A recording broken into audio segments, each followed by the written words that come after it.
민수기 15장, 16장 발표를 하겠습니다.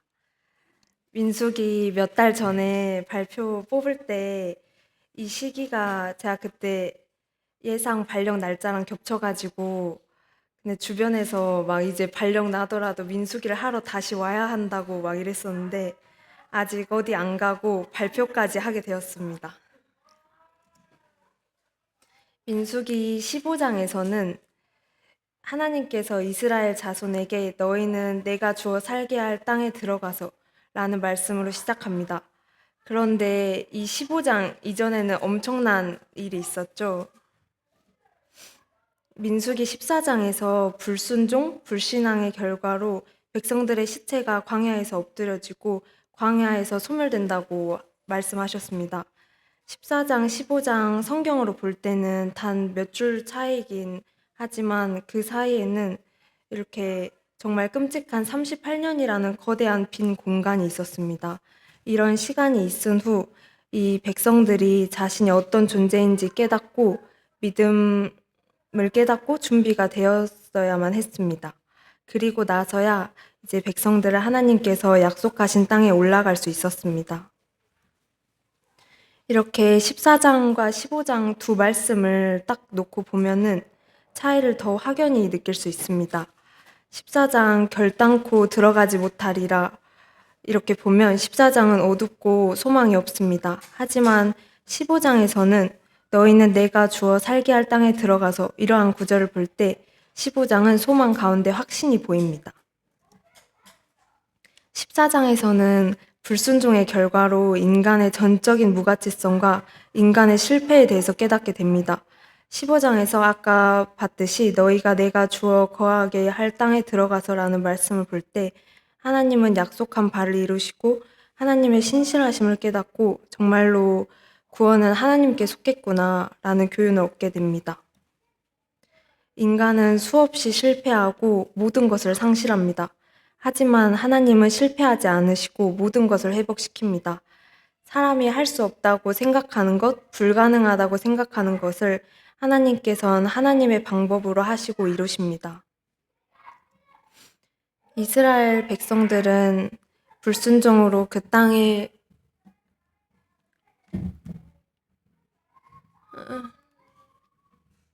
안 돼요. 불순종으로 그 땅의 모든 소유권을 버렸고 그래서 그들의 시체가 광야에서 엎드러지는 일 외에 더 좋은 것을 받을 자격도 없습니다. 하지만 하나님의 은혜는 크고 고기에서 하나님께서는 그들을 약속의 땅에 들어가게 하실 것에 대해서 말씀해 주십니다. 하나님은 모든 인간적 실수와 죄를 초월하십니다. 이렇게 백성들이 수없이 불평하고 반역해도 하나님의 약속의 성취를 방해할 수가 없습니다. 하나님은 약속한 바를 이루십니다.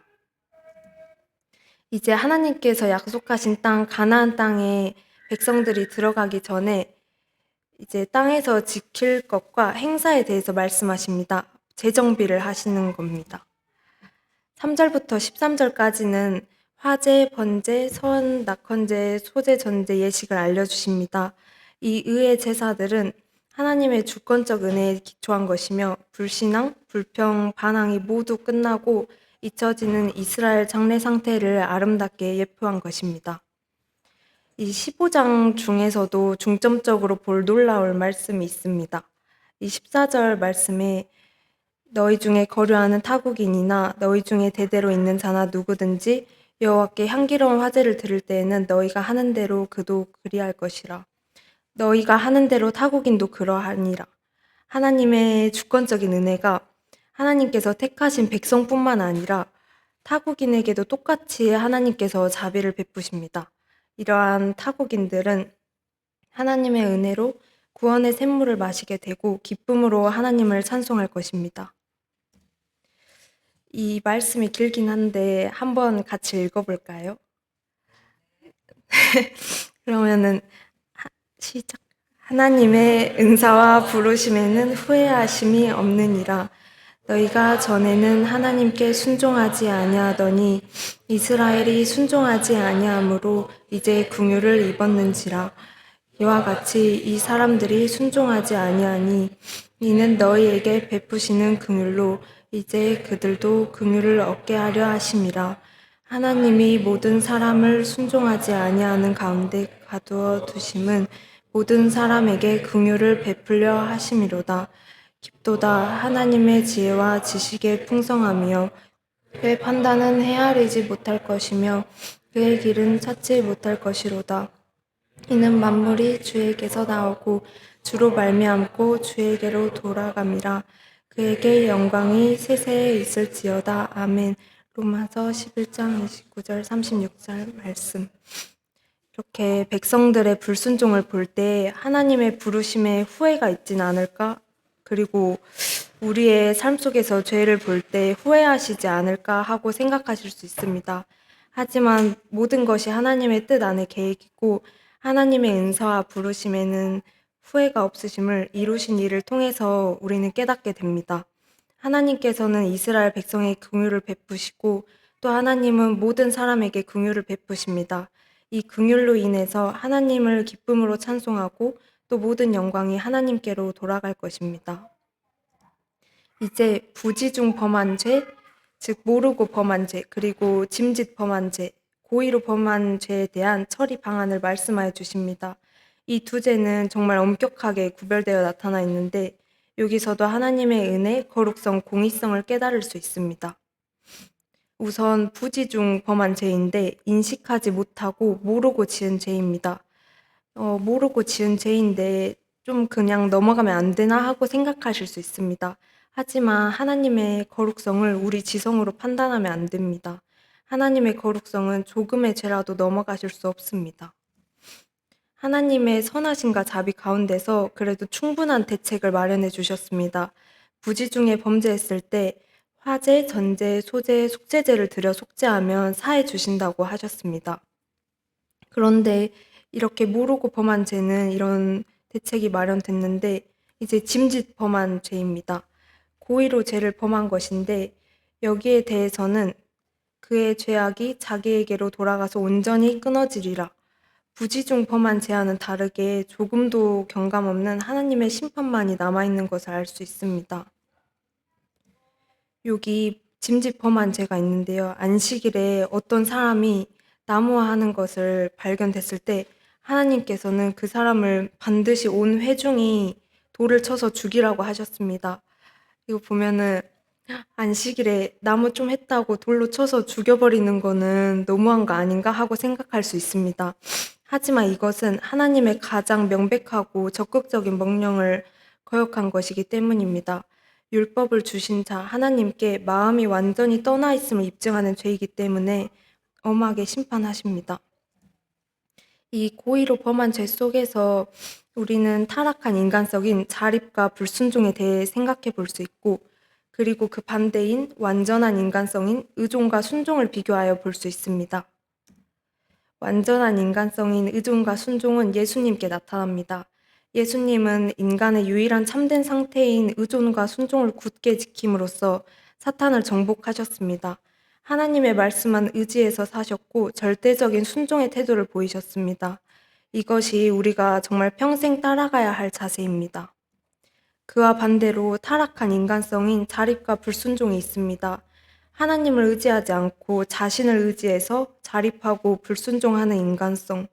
결국 이 끝은 지금 우리 민수기에도 배우고 있고 이 세상의 불순종의 결말도 우리는 알고 있습니다. 저희는 그리스도의 생명을 지닌 자로서 우종과 순종의 생활을 하도록 부르심을 받은 것입니다. 이것이 우리를 얽매이거나 하는 것이라고 생각해서는 안 됩니다. 이것이 그리스도인의 안전하고도 복된 길이고 진정한 행복입니다. 하나님께서는 죄의 처리 방안 이후에 다른 제도를 말씀하십니다. 청색끈을 옷단의 귀에 붙이라고 하셨습니다. 이 목적은 하나님의 모든 계명을 기억하여 준행하고 하나님의 말씀을 그들 마음의 생각에 굳게 기억하도록 하기 위함이었습니다. 그런데 이 아름다운 제도를 청색끈으로 하나님을 생각하고 순종을 표하는 것이 중요한 실제적 의미인데 마태복음 23장에는 이 거룩한 제도가 변질되어서 자신을 높이는 데 사용하기도 했습니다. 이 행위는 하나님에 대한 생각은 조금도 없이 자신의 행위를 사람에게 보이고자 하여서 변질된 것입니다. 우리도 이러한 청색근을 보며 생각해야 할 것은 겸손하게 순종으로 이끌어야 할 것을 하늘에 속한 것을 땅의 것으로 만들지는 않았는지 유의하고 생각해 보아야 합니다. 15장에서 우리는 우리 삶에서 하나님께서 정령하실 일을 믿고 나아가고 있는지, 이 정령하리라 이 말씀을 계속해서 마음에 새기고 있는지 생각해 보아야 합니다. 또 우리는 나의 제약된 본성을 멸하고 하나님의 도움이 안에 있다는 것을 깨닫고 모든 것이 하나님의 은혜임을 깨닫고 의존과 순종하는 삶을 살아가야 합니다. 이제 민수기 16장입니다. 16장에는 다시 광야의 이야기가 나옵니다. 광야에서는 사람은 어떤 존재인지, 하나님은 어떤 분이신지, 믿음이 어떤 것인지 배우게 됩니다. 그런데 16장에서는 불순종, 가장 비극적 결과가 따르는 불만 정신이 나타납니다. 고란과 다단, 아비람, 온이 하나님께서 정해주신 자신의 위치와 봉사로 만족하지 못하고 당을 막 이렇게 지어가지고 250명과 함께 일어나서 모세를 거슬렀습니다. 여기서 보면 고란은 어떤 사람인가 하면은 고란은 레위인이었습니다. 그는 섬기고 가르칠 자격이 있었고 여호와의 성막에서 봉사하게 하나님께서 하셨고 회중 앞에 서서 그들을 대신하여 섬기게 하셨습니다. 그런데 고란은 자신의 위치에 만족하지 못했습니다. 고란은 자신의 위치에 만족하지 못하고 제사장의 직분을 구하며 하나님을 거슬러 자신에게 주어지지 않은 일을 구했습니다. 자신의 위치에 만족하지 못하고 온 회중을 선동하고 불만을 조종시켜서 자신들을 높이기 위해 하나님의 참된 종들을 해치고자 했습니다. 그들에게 해당되지도 않는 지위, 부여된 바도 없는 특권에 이르려고 하고 있었습니다. 이 고라와 그 일행들은 모세와 아론과 싸운 것이 아닙니다. 모세와 아론을 부르신 하나님과 겨루고 있는 것입니다. 이 고라와 그의 일행들은 하나님을 불순종의 원인자로 만들었습니다.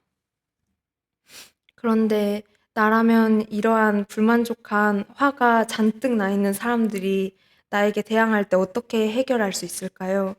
이 상황 속에서 만약 저는 제 방식, 인간적인 방식으로 해결하려면 어떻게 할까 생각을 해봤는데 저는 제 방식으로 대항하려다가 그냥 회중들에게 돌을 몽땅 맞을 것 같다는 생각을 했습니다. 그러면 여기서 모세는 어떻게 했을까요? 모세는 이 상황 속에 이렇게 했습니다. 듣고 하나님께 엎드렸습니다. 하나님의 손에 맡겼습니다. 하나님의 임재 앞으로 불러 모아 거기서 그들의 문제를 판단하고 매듭 지으려고 했습니다. 이것이 참된 겸손이고 참된 지혜입니다.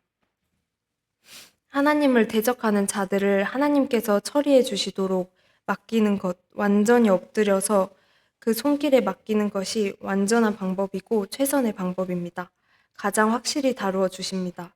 차라리 모세가 좀 부들대면서 인간의 방법으로 회중들을 몇 명 본보기로 쬐끔 죽인다든지 그렇게 대처하려고 했으면 차라리 고라와 그 일행들에게도 좋았을 텐데 모세는 확실한 대처법을 찾아버렸습니다.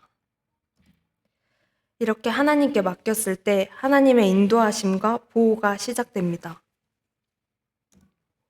하나님의 심판이 행해졌고 땅이 입을 열어서 반역자들과 모든 재물을 삼키고 그리고 반역자 250명이 불살라졌습니다. 하나님을 대항해서 자신을 높이려는 자들의 최후였습니다. 그리고 하나님의 뜻에 만족하지 못한 그들의 최후였습니다. 그런데 이렇게 백성들은 반역자들이 땅에서 죽고 불에서 죽는 엄청난 심판을 보았습니다. 여기서 백성들은 교훈을 얻어서 불순종의 결과를 깨달았을 거라고 생각했는데 하지만 41절에 보면은 이 엄청난 일이 있고 몇 년 후도 아닌 이튿날 2일 후에 이스라엘 온 회중이 모세와 아론이 백성을 죽였다면서 원망하기 시작합니다. 그런 심판을 보고도요. 하나님은 진노하셨고 이제 온 회중의 심판이 시작됩니다. 이 연병이 시작되고 백성들은 죽게 됩니다. 그 후 아론이 모세의 명령을 따라 백성을 위하여 속죄하고 하나님께서 은혜를 베푸셔서 연병을 그쳐주셨습니다. 사실 그냥 멸망당해도 변명의 여지가 없던 백성들이 보호를 받게 된 것은 사역의 은혜를 입었기 때문입니다.